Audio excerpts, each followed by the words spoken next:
চাঁপাইনবাবগঞ্জের নাম যদি কখনো পরিবর্তন করতে হয় তাহলে কুমড়ো বড়ি এই নামটা সবথেকে পারফেক্ট একটা চুজ হতে পারে। আসসালামু আলাইকুম, ওয়েলকাম টু মাই চ্যানেল। গতদিন কুমড়ো বড়ি কীভাবে দিতে হয় সেটার একটা ছোট ভিডিও আপনাদের সাথে শেয়ার করেছিলাম। আজকে দেখাবো বেগুন দিয়ে কীভাবে চাঁপাইনবাবগঞ্জের অথেন্টিক রান্না বেগুন দিয়ে কুমড়ো বড়ি রান্না করে সেটা দেখাবো। এই হচ্ছে বেগুন রেডি করা আছে। তো চুলো ধরানোর পরে আমাদের চুলো থেকে মাঝে মধ্যে একটু বাতাস দিতে হয়, তার একটু গরম লেগে যায় কি না সেই জন্য। আসলে মাটির চুলোর ব্যাপারটা এরকম, অনেক সময় জাল ধরতে একটু সময় নেয়, তাই মাঝে মধ্যে এভাবে একটু বাতাস দেওয়া লাগে। তো চুলোর জাল ধরে গেছে, কড়াইটা গরম হয়ে গেলেই তাতে আমরা সরিষার তেল দিয়ে দিচ্ছি। আসলে আমরা বলতে এখানে ভিডিওটা আমি করছি আর রান্না করছি আমার ছোট ননদ। আমি বেশিরভাগ সময় বাড়িতে তার হেল্পিং হ্যান্ড হিসেবে রান্নার কাজটা করে থাকি। তো তেল গরম হওয়ার পরে তাতে পেঁয়াজগুলো প্রথমেই দিয়ে দিব।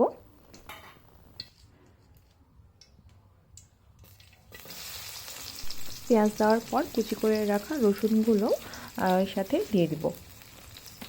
পেঁয়াজ এবং রসুন দুটোকেই বেশ লালচে পর্যন্ত ভাজতে হবে। এখানে তেজপাতা, কয়েকটা তেজপাতাকে বেশ ছোট ছোট কুচি করে দিয়ে দেব।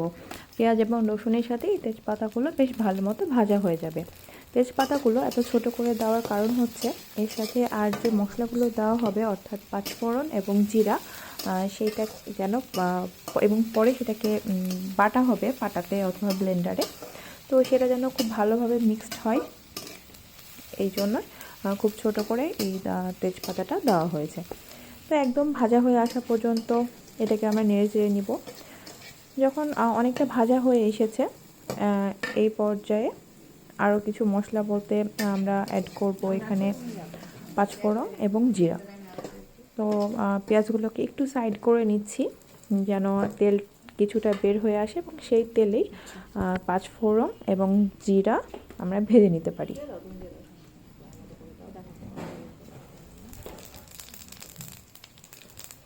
দিয়ে দিয়েছি জিরা এবং এরপরে অ্যাড করে দিচ্ছি পাঁচফোড়ন। এগুলোকে বেশ ভালোভাবে ভাজতে হবে, কিন্তু এটা যেন পুড়ে না যায় সেটা খেয়াল রাখতে হবে। একসাথে মিক্সড করে নিয়ে এটাকে একটু নেড়ে চেড়ে নিয়ে নামিয়ে নিতে হবে, কারণ এই মশলাটা খুব দ্রুত পুড়ে যেতে পারে। তাই চুলো থেকে নামিয়ে নিয়ে একটু নেড়ে চেড়ে ঠান্ডা করে পাটাতে, আমাদের পাটা রেডি ছিল শিলপাটা, সেখানে আমরা এই মশলাটাকে বেটে নিব। খুব ফাইনভাবে, মানে একদম পেস্ট যাকে বলে ঠিক সেভাবে এটাকে বেটে নিতে হবে।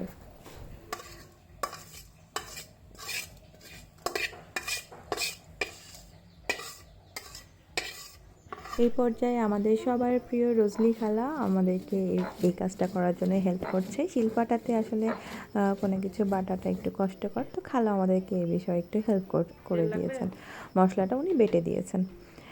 তো এবার হচ্ছে যে বড়িগুলো আছে, বড়িগুলো ভাজার জন্য তেল দিয়েছি।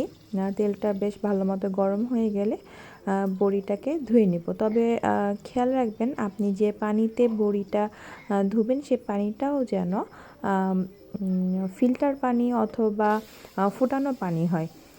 বড়িটা তেলের মধ্যে দিয়েই চট করে ঢাকনাটা দিয়ে দিতে হবে, কারণ বড়ির গায়ে হচ্ছে যে পানি আছে, সেটার সাথে তেলটা ছিটে আপনার গায়ে পড়তে পারে অথবা তেলটা অনেকটা নষ্ট হতে পারে উড়ে যেয়ে।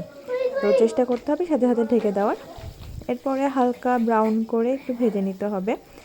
এক্ষেত্রে একটু খেয়াল রাখতে হবে যে বড়ি অনুযায়ী সেটা কতটা সিদ্ধ হবে, এটা একটু লক্ষ্য রেখে ভাজার সাথে সাথে কিছুটা পানি দিয়ে দিতে পারলে বড়িটা খুব ভালো সেদ্ধ হয়ে যায়। তবে আমাদের নতুন বড়ি হওয়ার কারণে আমরা পানি না দিয়ে ট্রাই করে দেখছিলাম যে এটা সেদ্ধটা কেমন হয়, তাই শুধু ভেজে নিয়ে তুলে নিয়েছিলাম।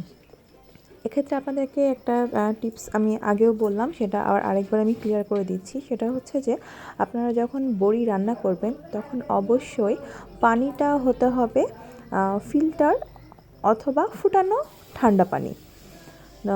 পানিটা যদি ফুটানো ঠান্ডা পানি হয় তাহলে সব থেকে ভালো হয়, বড়ি সেদ্ধটা খুব সুন্দরভাবে হয়ে যাবে। আর আমরা এখানে সাধারণত বৃষ্টির পানি ব্যবহার করি, আমাদের বৃষ্টির পানি ব্যবহার করার অন্যতম কারণ হচ্ছে আমরা যে এলাকায় থাকি সেখানে পানিতে আয়রনের পরিমাণ অনেক বেশি। তাই আমাদেরকে হচ্ছে এই বড়ি রান্না করার জন্য বৃষ্টির পানিটাই ব্যবহার করতে হয়। তো আমরা বৃষ্টির পানি দিয়ে দিয়েছি চুলাতে গরম হওয়ার জন্য এবং সাথে দিয়ে দিয়েছি লবণ, হলুদ এবং সামান্য ধনিয়ার গুঁড়ো। এরপরে এটা একটু ঢাকনা দিয়ে ঢেকে দিব যাতে পুরোটা ফুটে ওঠে। যে কাঁচামরিচগুলো ছিল ঝালটা আপনারা আপনাদের পছন্দ মতো দিতে পারেন। এখানে আপনারা শুকনো মরিচের ঝালও ব্যবহার করতে পারেন। আমরা বাসাতে ছোট বাচ্চা এবং আমার শাশুড়ি আম্মার জন্য আমরা কাঁচা ঝালটাই ব্যবহার করি। যে মশলাটা বেটে নিয়েছিলাম সেই মশলার পানিটার মধ্যেই মশলাটাকে বেশ ভালো মতো গুলে নিতে হবে। তাহলে হচ্ছে পরবর্তীতে এটা যখন ব্যবহার করব তখন এটা মিক্সটা এর মধ্যে দিতে সুবিধা হবে, দলা পেকে যাবে না। তো পানিটা ফুটে গেছে, দিয়ে দিচ্ছি কেটে রাখা বেগুনটা দিয়ে উপর নিচ একটু নেড়ে নিয়ে ঢাকনা দিয়ে দেব। আমি পুরো ভিডিওটা শেষ করতে পারিনি, কারণ এর মধ্যে আমার ছেলে তার দিদিভাইয়ের লাঠি নিয়ে চলে এসেছিলো। তো সেই লাঠি খোঁজার জন্য আমি উঠে গেছিলাম, তাই ভিডিওটা পুরোপুরি শেষ করতে পারিনি। তাই যে পর্যন্ত হয়েছে সেই পর্যন্তই আপনাদের সাথে শেয়ার করে দিচ্ছি। বেগুনের পানিটা খুব ভালো মতো ফুটে গেছে। এ পর্যায়ে ভেজে রাখা বড়িগুলো এর মধ্যে অ্যাড করে দিব। এখানে একটা কৌশল আপনাদেরকে বলে রাখি, বড়ি ঠিকমতো সেদ্ধ হবে কিনা এটা একটা কনফিউজিং ব্যাপার। তো সেক্ষেত্রে আপনারা যখন বড়িটা ভাজবেন সেই সময়তেই সামান্য একটু পানি দিয়ে বড়িটাকে আগেই সেদ্ধ করে নেবেন, তাহলে আর বেগুনের সাথে দেওয়ার সময় আর কোনো টেনশন থাকবে না যে বড়ি সেদ্ধ হবে কি হবে না। যে বেটে রাখা মশলাটা ছিল সেটা পুরোটাই এই বেগুনের সাথে অ্যাড করে দিচ্ছি। এটা আসলে খুব চমৎকার একটা ফ্লেভার অ্যাড করে দেয়, খুব সুন্দর একটা স্মেল আসে, স্বাদটাও খুব চমৎকার হয়। তো আমরা ঢাকনা দিয়ে ঢেকে দিয়েছি, পরে আর ভিডিওটা করা হয়নি। এরকম একটা বড়ি বেগুনের তরকারি থাকলে আসলে সেদিন অনেক বেশি ভাত খাওয়া হয়ে যায়।